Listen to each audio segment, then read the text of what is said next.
Good morning sa lahat. Tara magbasa na tayo ng ating libro guys. Magandang balita, Biblia.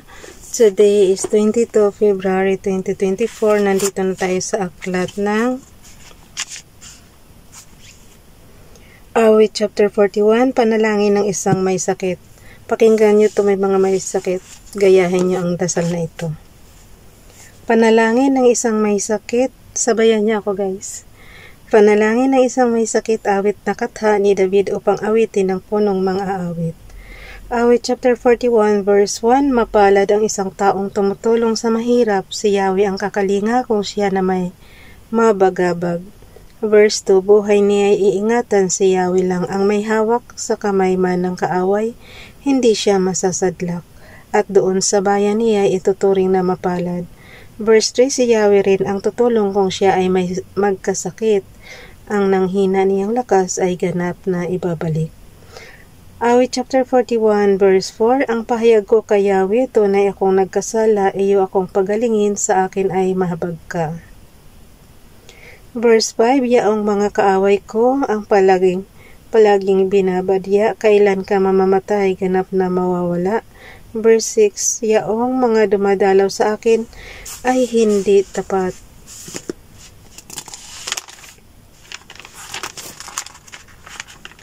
Kinukutya kaming lagi. Oh, mali na. Sabi ko sa inyo, mahirap ito anahin yung page ba, manipis kasi. Okay, ulitin ko yung verse 6. Yaong mga dumadalaw sa akin ay hindi tapat, ang balitang masasama ang palaging sinasagap, at saan may sinasabi upang ako ay mawasak.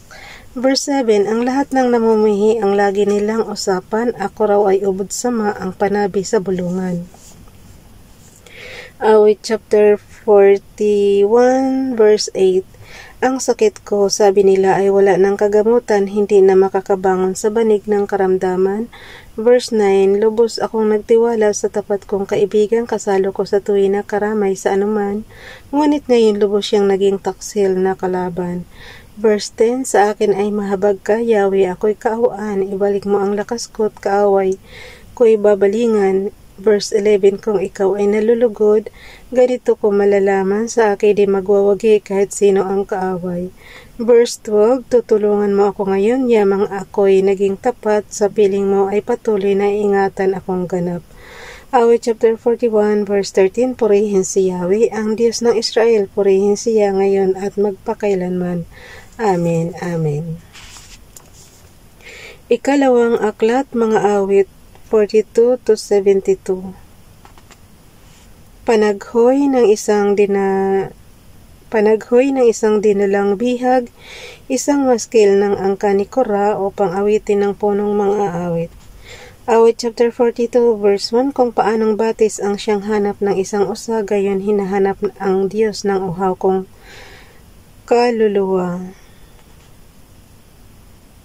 Verse 2, nananabik ako sa Diyos na buhay, walang iba, kailan kaya maaring sa presensya mo'y sumamba?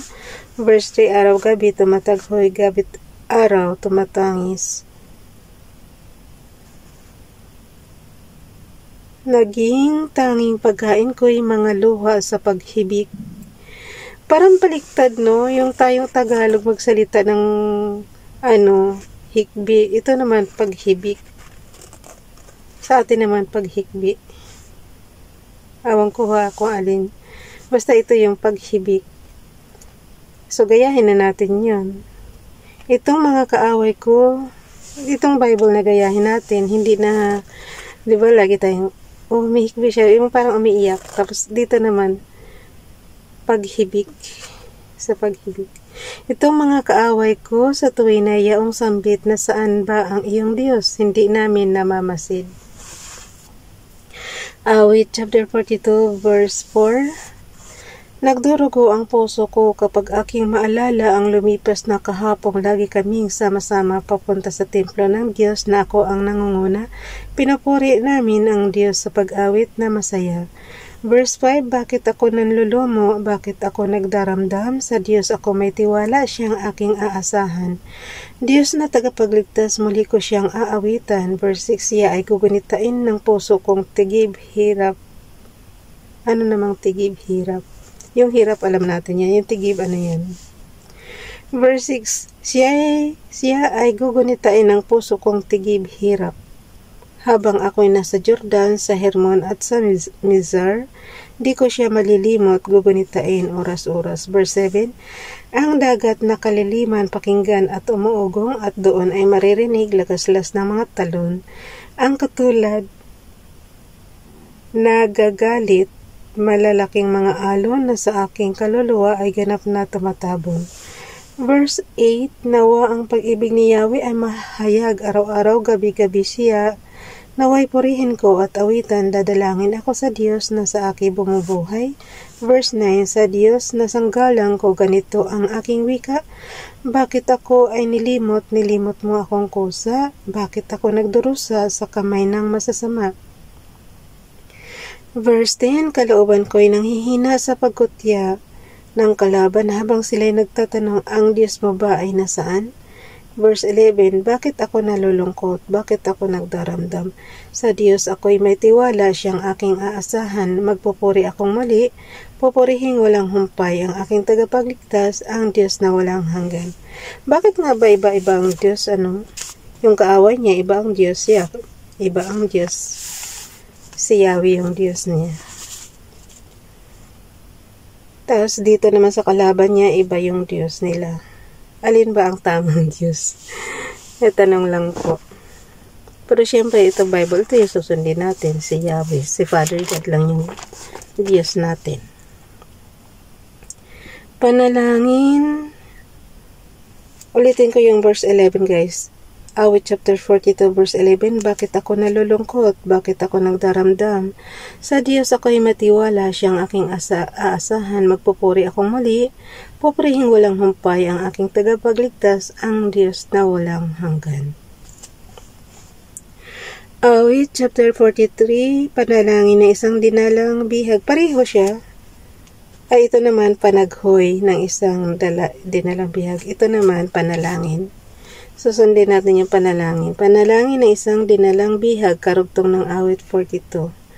Awit chapter 43 verse 1, hatulan mong ako'y walang kasalanan, Panginoon, at laban sa masasama, ako'y iyong ipagtanggol sa masama't sinungaling, ilayo mo ako ngayon. Verse 2, Diyos na aking sanggalang, bakit mo ako iniwan? Bakit ako nagdurusa sa pahirap ng kaaway? Awit chapter 43 verse 3, ang totoo at ang liwanag buhat sa iyo ay pakamtan upang sa Zion ay mabalik. Sa bundok mong dakong banal, sa bundok mong pinagpala at sa templo mong tirahan.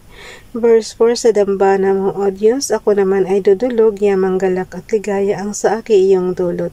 Sa saliw ng aking alpay, magpupuri akong lubos, buong lugod na awit ako sa Diyos na aking Diyos. Awit chapter 43 verse 5, bakit ako nababahala, bakit ako nahahapis? Sa Diyos ako ay aasa at sa Kanya mananalig. Muli akong magpupuri sa Diyos ko, tagapagligtas, itong aking pagpupuri sa Kanya ko ihahayag. Panalangin upang iligtas. Bukas na to guys, mahaba-hibot tong chapter 44. Ano na ba bukas? 23? For 23 February 2024. Okay, bye everyone. God bless.